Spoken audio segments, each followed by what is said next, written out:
여러분 안녕하십니까? 석중스님의 출가일기 17번째 시간입니다. 여러분, 조계종에는 전체 그 사찰수가 몇 개 정도 있을까요? 정확하게는 숫자가 저도 기억이 나지 않지만 대략 한 3,000개 정도의 사찰이 있다고 합니다. 그 3,000개 사찰 가운데 한 1,000곳 정도는 이것은 공찰이라 해서 조계종에서 조계종단에서 관리하는 그런 사찰이라고 볼 수 있고, 또 하나는 사설사암이라는 그런 이름으로 한 2,000개 정도의 사찰이 있다고 합니다. 사설사암이라는 것은 개인 스님들이 원력에 의해서 사찰을 건립하고 그것을 종단에 등록하는 그런 사찰을 얘기합니다.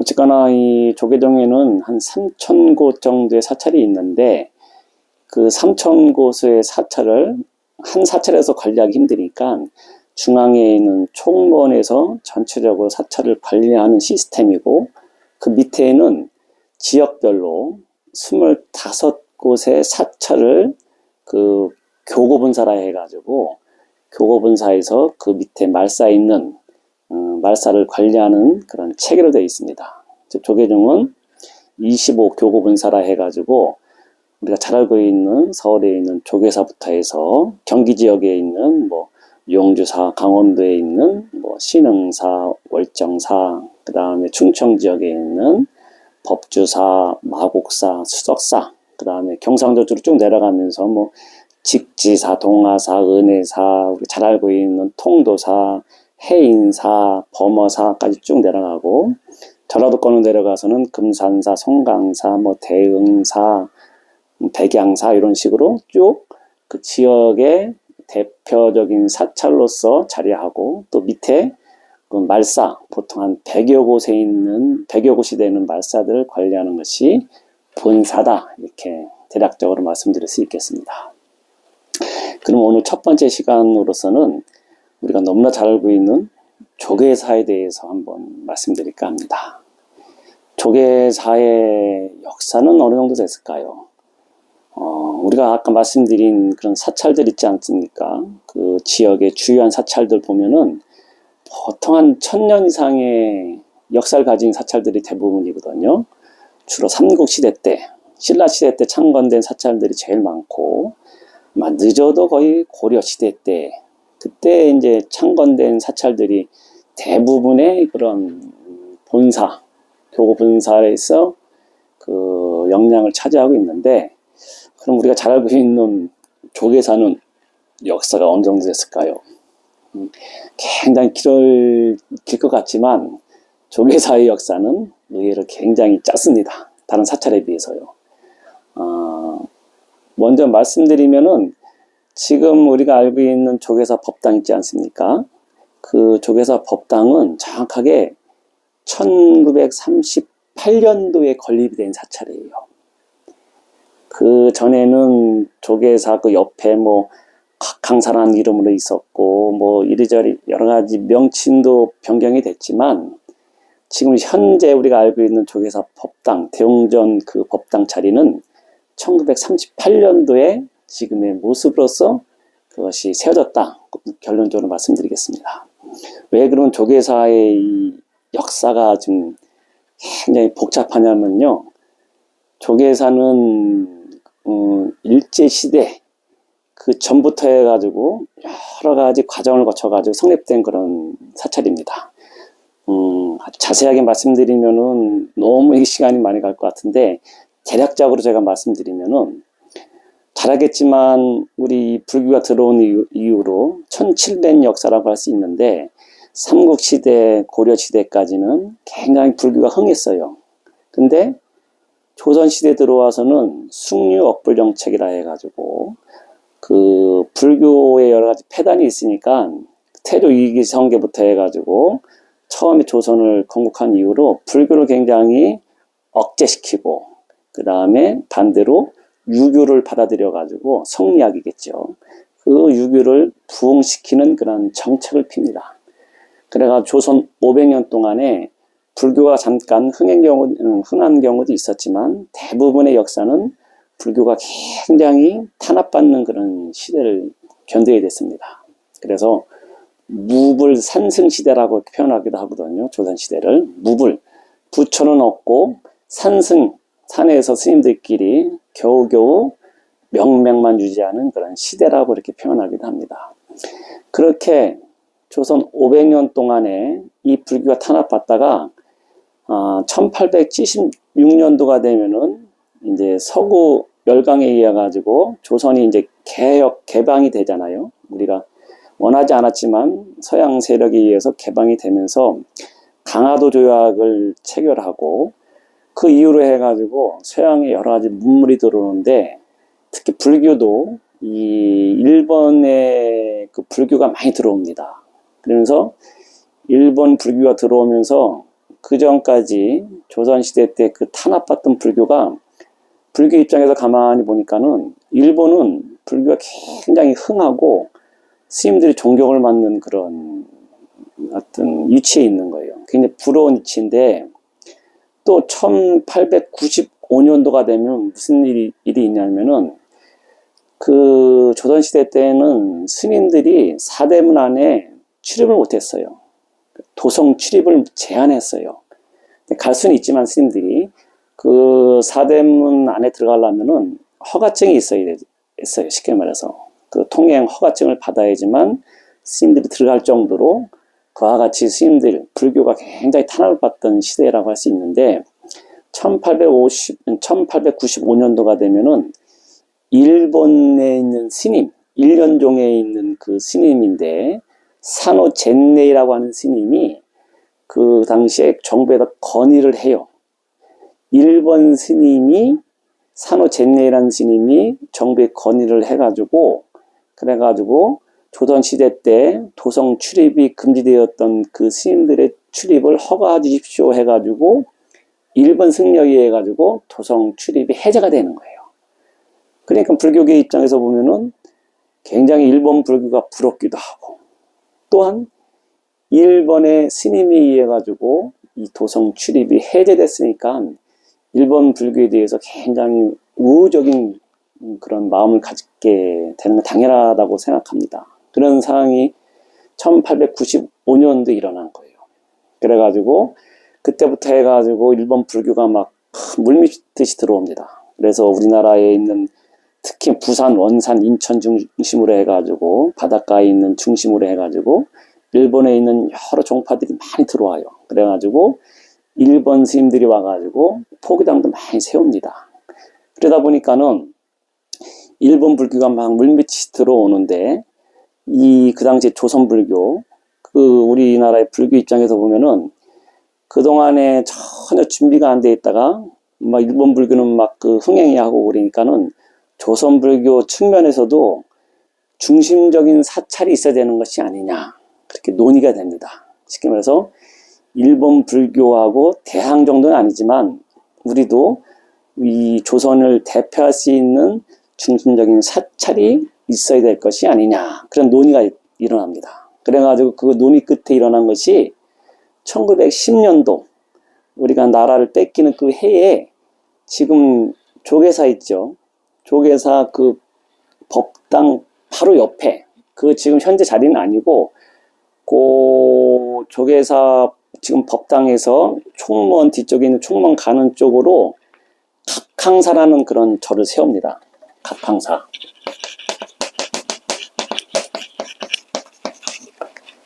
각항사라는 절을 1910년도에 세워요, 먼저. 근데 정확하게 지금 있는 위치가 아니에요. 그 바로 옆에 있는데 조계사 그 터는 굉장히 역사적으로 많은 그런 여러 중요한 인물들이든지 그런 학교 그런 것이 많이 밀집되어 있던 그 공간 옆에 그 조그만 공간에 그런 어떤 건물들이 굉장히 많던 그런 자리였어요.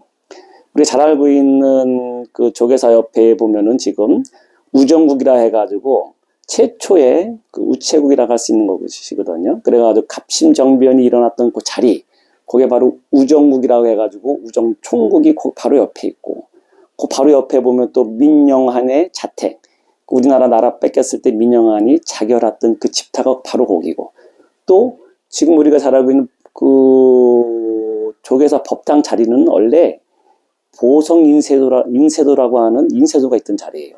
그게 무슨 인쇄도냐면은 우리가 너무 잘 알고 있는 그 1919년 그 3.1 만세 운동 할 때 그 독립선언서를 갖다가 거기서 인쇄했던 장소가 한 3만 불 갖다 거기서 인쇄했는데, 그 자리가 바로 보성 인쇄소가 있던 자리가 지금 조계사 그 법당이 있는 자리예요. 그 다음에 그 원래 그 당시에 보성 인쇄도 있었고, 또 바로 옆에 지금 보성 고등학교 자리가 원래 그 자리에 있었어요. 또 그 바로 옆에 보면은 수동공원이라고 하는데, 지금 그 옆에 보면 그 당시에 우리 잘 알고 있는 또 숙명대학교 있죠. 숙명대학교. 그 자리도 원래 거기서 출발했어요. 또 옆에 보면은 경희대학교도 원래 그 전신이 그 바로 소승공원 그쪽 옆에서 출발한 겁니다. 그러니까 쉽게 말해서 이 조선시대 때부터 해가지고 그 경복궁하고 가까우면서 여러 고관 대작들이 집들이 모여있던 곳이고, 또 1910년도 이후로 해가지고는 학교들이 많이 거기 옆에 있던 그런 자리입니다. 예전에 학교야 뭐 지금같이 크게 그렇게 뭐 운동장이든지 교사가 넓은 게 아니고, 그 당시 학교는 보통 보면은 교사라 해가지고 건물 하나가 있고 조그만 운동장 있는 정도의 학교였기 때문에 그런 것이 많은 학교가 거기서 출발했다고 할 수 있겠습니다. 하여튼 이와 같이 조계사는 그와 같은 환경, 다시 한번 말씀드리면은 그 일본 불교가 왔을 때 이것을 조선 불교의 핵심이 되는 사찰을 만들자는 의미로 해서 1910년도에 제일 먼저 세워진 사찰이 각황사라는 절이 세워졌는데, 그 각황사는 일본식 절이었어요. 그 모양이 우리 전통 한옥이 아니고 일본식 풍의 그런 절이 지어졌어요, 각황사가. 그리고 또 현재 우리가 알고 있는 조계사 대웅전에서 조금 옆으로 벗어난 자리에 있던 그런 자리라고 말씀드릴 수 있겠고, 그 다음에 그 조계사 자리는 예로부터 좀 길지라고 하는지 아니면 여러 가지 좋은 자리라고 이렇게 사람들이 여겼는지 모르지만, 거기에 보면은 우정 총국도 있었고 민영한의 집도 바로 거기 있었고, 또 뭐 숙명여자대학교, 경희대학교, 보성 고등학교, 중동고등학교 자리도 바로 그 옆에 있었다고 말씀드리겠습니다. 어쨌거나 이와 같이 해가지고 1910년이 됐을 때 그 4대분 안에다가 최초로 조선시대 500년 동안 탄압을 받다가 우리가 그 개항된 이후에 최초의 도심 한가운데 세운 절이 각황사라는 절이었다, 이렇게 말씀드릴 수 있겠습니다. 근데 일제시대 때 1910년도부터 해가지고 이제 이 불교도 이제 일제 치하에 들어가게 됩니다. 그래가지고 조선 시대 지나오면서 일제시대 때는 사찰들을 관리하는 그런 전국에 있는 조선 사찰을 관리하는 체계가 그 성립이 되는데, 그것이 사찰령이라는 것이에요. 1910년도에 우리나라가 이 나라를 뺏기고 그 이듬해인 1911년도가 되면은 일본에서는 조선에 있는 사찰들을 잘 관리하기 위해서 사찰령이라고 하는 법령을 만들어요. 그래가지고 거기서 30본산이라는 체계를 만드는 거예요.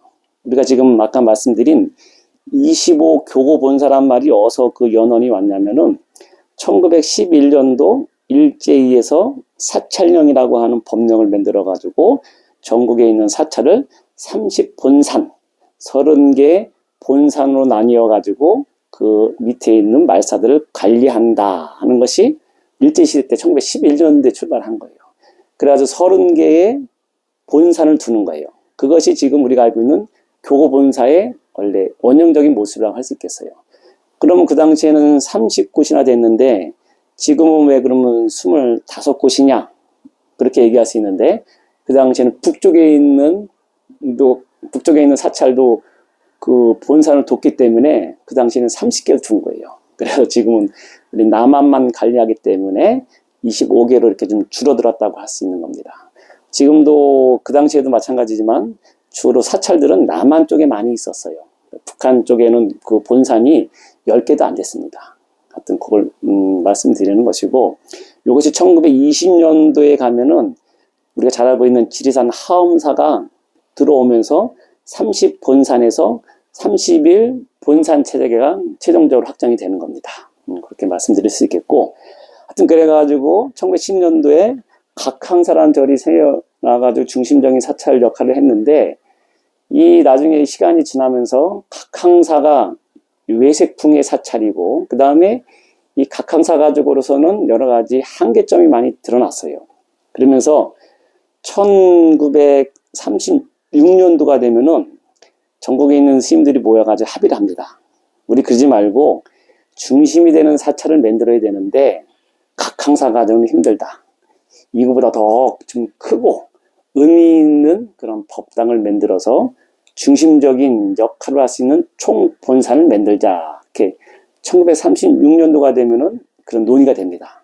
그래가지고 1937년도가 되면은 그것이 실질적으로 실행하는 그런 이제 계기가 실행하게 되는데, 그 어떻게 되냐면 잘 알고 있는 1937년도에 그럼 지금 현재 있는 조계사에 법당 그 자리에 법당을 지어야 되는데, 그 당시에 법당을 짓기에는 너무너무 어려운 상황이기 때문에 그러지 말고 다른 데에 있는 법당과 똑같은 건물에 큰 건물이 있으니까 그거를 갖다가 그대로 이전해 가지고 하면 어떻게 했느냐 논의를 했었고, 그것이 최종 그것이 합의됩니다.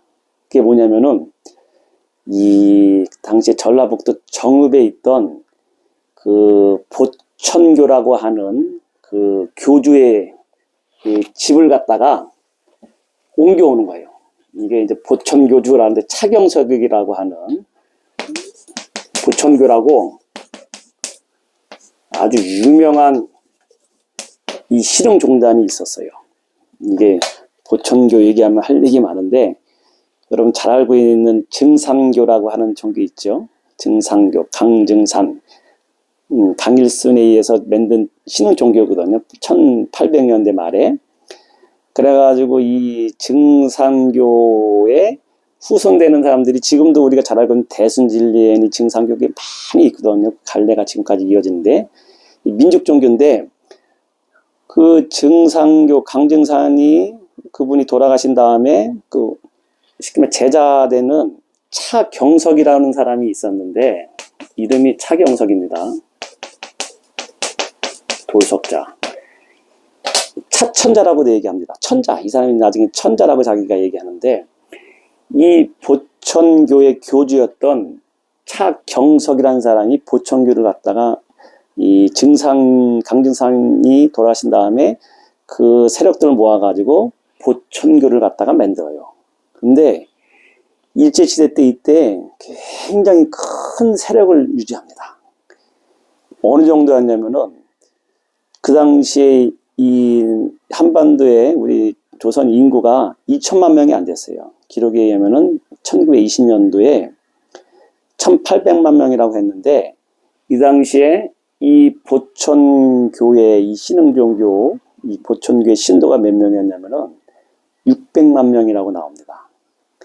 간부들만 60만 명이라고 해요. 그 교접, 동학의 그 교접 같이 이렇게 지방별로 쭉 해가지고 간부들만 60만 명 정도가 되고, 신도들은 600만 명이에요. 쉽게 말해서 인구의 3분의 1, 3명 중에 1명은 보천교주였어요. 굉장한 이 세력이 있는 거였어요.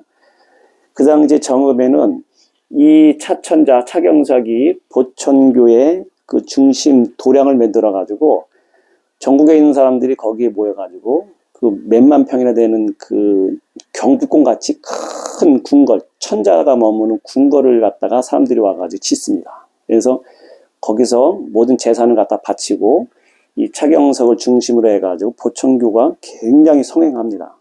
그 당시에는 이 정읍에 원래 이 기차역이 없었거든요. 근데 보천교도들이 너무 많이 와서 살고 인구들이 불어나니까 거기에 그런 어떤 역이 생길 정도로 합니다. 그 다음에 신기한 어떤 이적을 많이 보여요. 이 차천자 차경석이 얼굴만 한번 보더라도 막 병자들이, 막 정자들이, 아픈 사람들이 병이 낳고 하는 이적을 많이 보이고 그래가지고, 이 보천교도에 있던 차경석이라는 사람이 그 당시에 큰 영향력을 미치는 거예요.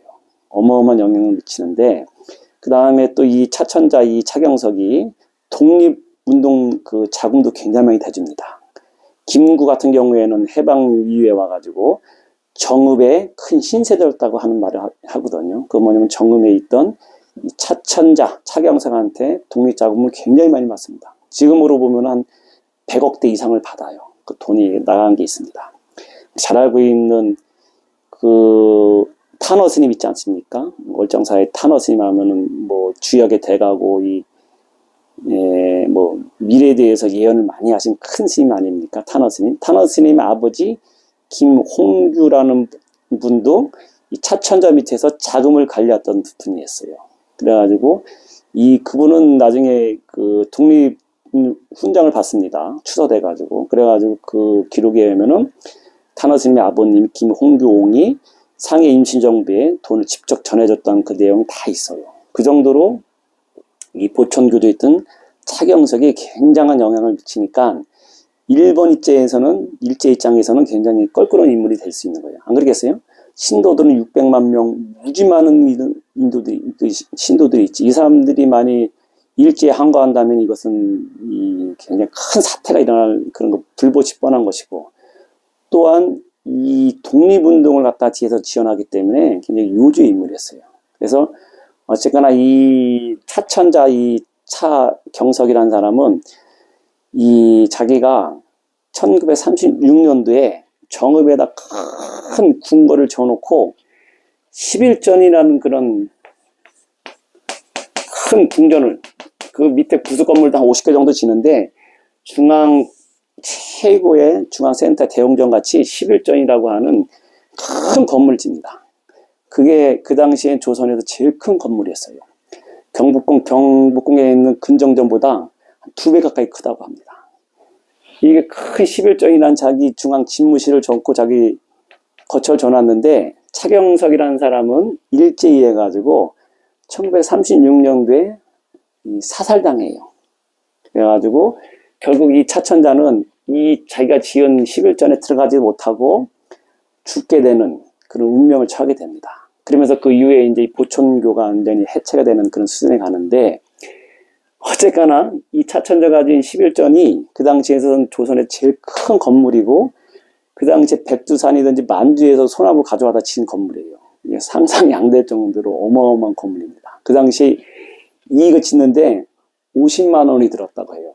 지금으로 보면은 건물 하나 짓는데 한 200억 정도 드는 그런 금액이라고 할 수 있는데, 이 11전을 줘놓고 차경석은 여기 들어가지도 못하고 일제에서 죽음을 맞이하는 그런 운명을 맞이합니다. 그래서 말씀드린 대로 1936년도가 되면은 그러면 중심되는 총본사를 만들자, 거기까지 논의됐어요.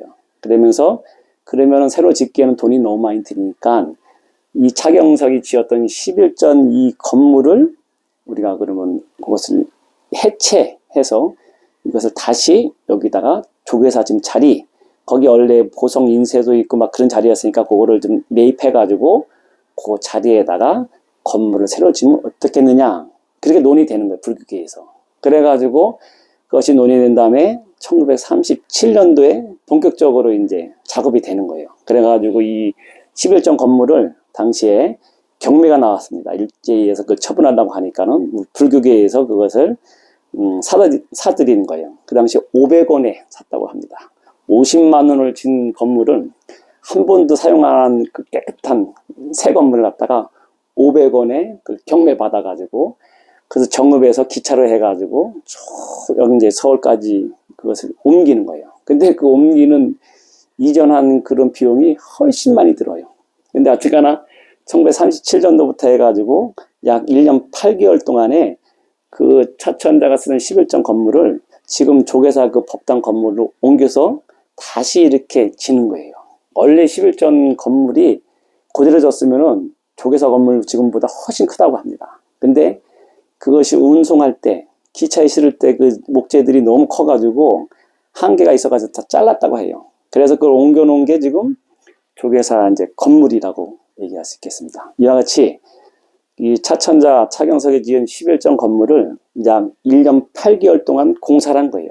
그러면서 500원의 것을 낙찰받아가지고 약 2년 동안 공사하면서 그 다음에 인부들이 몇만 명이 들어간지도 몰라요. 무지 큰 공사였습니다. 지금 기록에 보면은 어마어마한 한 3만 명이 인원이 투입됐다고 합니다. 그 다음에 단청을 하고 다 나오는데 총 공사비가 이 11전 해체 보수해가 해체 이전해가지고 이것을 짓는데 약 19만 원 정도가 들었다고 해요. 그 당시에 19만 원 정도의 비용을 들어가지고 지금 조계사 자리에다가 그 법당을 옮겨주었다. 이렇게 말씀드릴 수 있겠습니다. 여담이긴 하지만 그 당시에 제가 18만 원, 20만 원 정도 들어가서 조계사 법당 질 수 있다면 지금 만일 제가 가지고 있는 돈 가지고 그와 같은 20만 원짜리 친다면은 전국에 한 몇백 개는 질 수 있는 그런 여러 개 있는데 참 돈의 가치라는 것이 시대에 따라가는 것이 좀 아쉬울 뿐입니다. 제가 만일 그 당시에 지금 가지고 있는 돈이 있었으면 전국에 조계사 법당을 몇백 개 절 수 있을 텐데 같은 그런 생각이 듭니다. 어쨌거나 이 조계사 법문은 그와 같은 연으로 해가지고 지금의 자리를 갖다가 앉게 된 것이라는 것을 말씀드리는 거예요.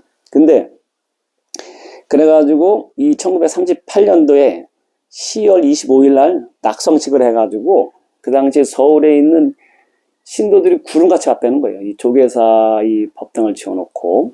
근데 맨 처음에 이 조계사 건물을 지어놨을 때 원래 조계사라는 이름이 원래 아니었어요. 정식 이름은 이걸 못 치고 일제 이제 그것을 허가를 받아야 되니까.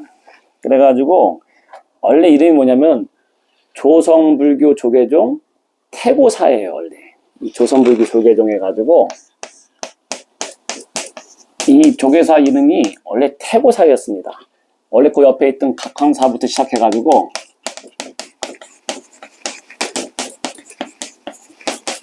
각황사에서 1941년도에는 정식 이름이 조선불교 조계종 태고사라고 이렇게 얘기합니다.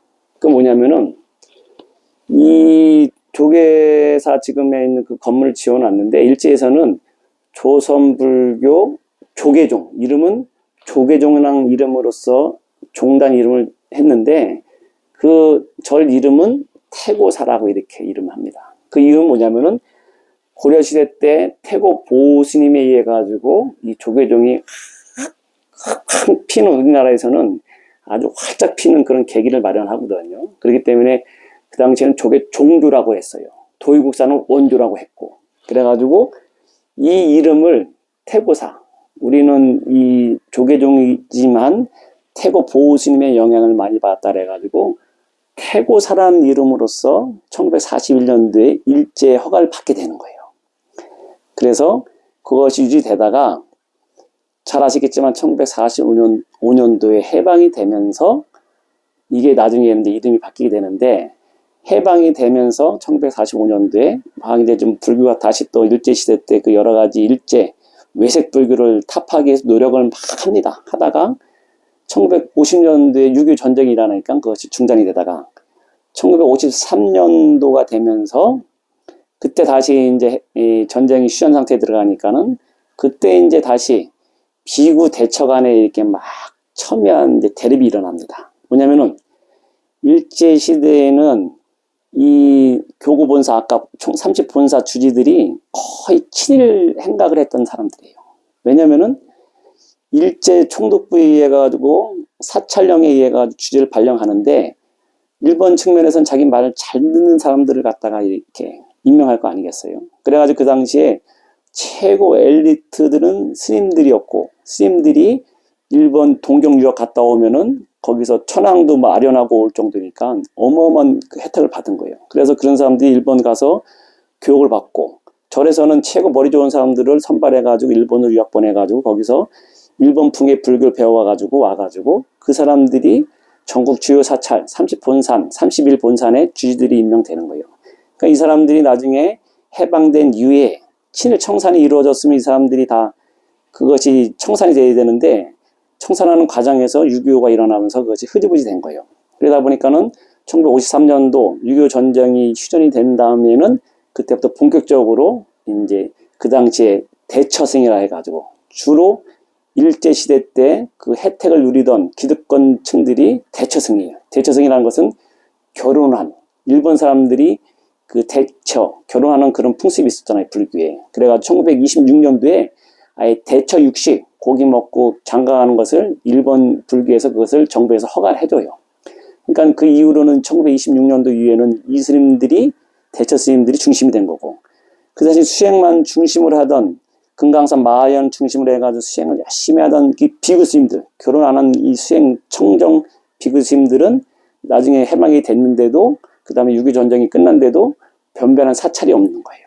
그래가지고 1953년도부터 이 대처 스님들한테 그럼 우리는 청정 비구 스님으로서 욕심 많이 안 될 테니까 18개 사찰만 다오. 그럼 우리 열심히 공부할 테니까 니네들 기존에 있는 거 가지고서 니네들이 포교하고 그 다음에 얼마든지 불교 활동하는 것은 관여 안 하마. 이렇게 합의가 됐는데 대처 쪽에서는 오케이 했는데 이것이 아직 결렬이 돼요. 그래가지고 1954년도가 되면은 이제 정하라 해가지고 대처하고 비구 스님들이 막 싸우는 거야, 쉽게 말해서. 서로 너는 일본 불교 잘못된 것이다. 나가라 하니까는 대처 측에서 하루아침에 저를 비라고 하니까는 처자식도 있는데 나가겠어요? 그 당시 비율로 보면은 이 대처 스님들은 한 6,000명이 넘었다고 합니다. 요 비구 스님들은 300명, 600이 안 됐어요. 결혼 안 하고 수행 열심히 한 이런 스님들이. 근데 이게 싸움이 되겠어요? 여기는 다 그 당시 대처들이 지식인층이기 때문에 그 당시에 국회의원들도 한 대여섯 명씩 있었고 장관들도 많았어요, 대처들이. 그러니까는 이 청정 비구 쪽에서는 이게 힘들었지만 이승만 정권에 의해 가지고 이 대처 비구 스님 쪽에 힘을 실어줍니다. 그러면서 1954년도부터 해가지고 62년까지 약 8년 동안 치열하게 싸우는 거예요. 그러면서 1954년도가 되면은 이 지금 우리가 알고 있는 태보사, 조계사 이 법당이 비구 스님들, 아까 수행 청정이 하는 비구 스님들이 해가지고 거기를 태보사를 접수하면서 우리가 잘 알고 있는 이름을 조계사로 이제 바꾸는 거예요, 이제. 조계사. 조계사라는 이름이 여기서 이제 나온 겁니다. 왜냐면은 이 대처들이 차지하고 있던 태고사는 이것은 옳지 않다. 청정 수행 스님들이 중심이 된 이 비구 스님들이 이 태고사를 접수한 다음에 조계사라는 편판을 답니다. 그래서 그때부터 해다가 막 1962년도까지 막 하다가 62년도에 비구 스님 중심 내 이것을 정부에서 허가를 받아요. 모든 것은 비구 스님 중심의 사찰로서 인정한다 해가지고 그 이후로부터 해가지고 이제 조계사란 말이 이렇게 오게 된 겁니다.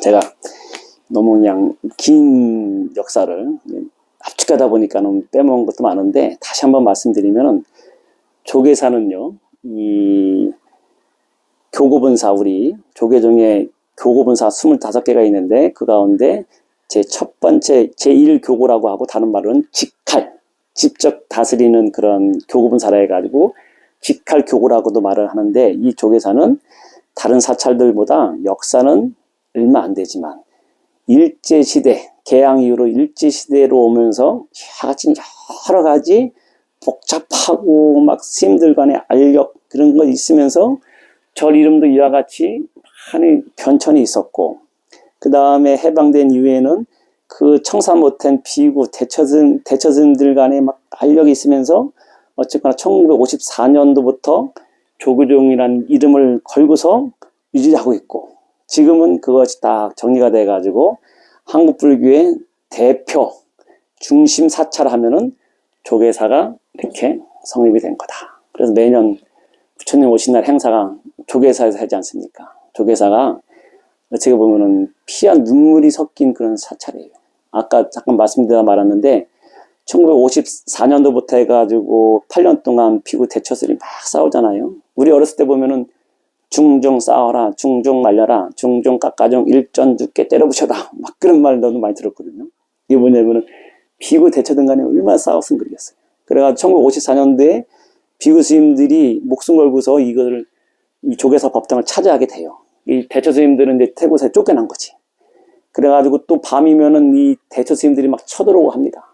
그러면은 비구 스님들이 불침범 지키다가 막 충돌이 막 무력 충돌이 굉장히 많이 일어났어요. 그 당시에 그 한 스님이 그 범화사 스님 누구지? 갑자기 생각이 안 나는데 지 스님 그 큰 스님이 계셨는데 그 스님이 불침번을 쓰다가 이 대처승들이 오는 거를 지켜야 되는데 깜빡 조는 바람에 대처승들한테 막 두들겨 맞고 뭐 쫓겨나는 신세가 돼요. 그래가지고 그 스님이 지허 스님 같은데 그래가지고 법당에서 조계사 법당에서 할복을 하기도 합니다. 이게 뭐 이 조계사 법당이 이와 같이 아주 근대사에 아주 그냥 한가운데 여러 가지 폭풍 속에 있던 그런 자리고 지금은 다행히 모든 것이 안정이 돼가지고 조계사 법당이 딱 있으면 그 옆에 조계사 여러 가지 건물들이 있고 그 뒤에 보면은 여러분들이 잘 알고 있는 총무원 건물이라는 것은 조계사 법당 뒤에 있는 건물이에요. 그것이 정식 명칭은 한국불교 역사문화관인가 그렇게 될 거예요. 그 정부에 지원받아가지고 지은 건물이거든요. 하여튼 오늘은 첫 번째 시간으로서 앞으로도 제2교구분사 용두사부터 해가지고 한번 제가 시간 나는 대로 25군데에 되는 그런 교구분사를 한번 쭉 제가 한번 설명할 시간을 가질 텐데 오늘은 첫 번째 시간으로서 간략하게 막 조계사가 이와 같은 과정을 거쳐서 성립이 되었다. 여러분들 혹시 조계사 가시게 되면은 이와 같은 역사를 거쳐가지고 조계사가 지금의 모습으로 이렇게 되었구나. 그 정도 한번 생각하는 시간이 되었으면 합니다. 오늘은 이상으로서 조계사 얘기를 마치겠습니다. 감사합니다.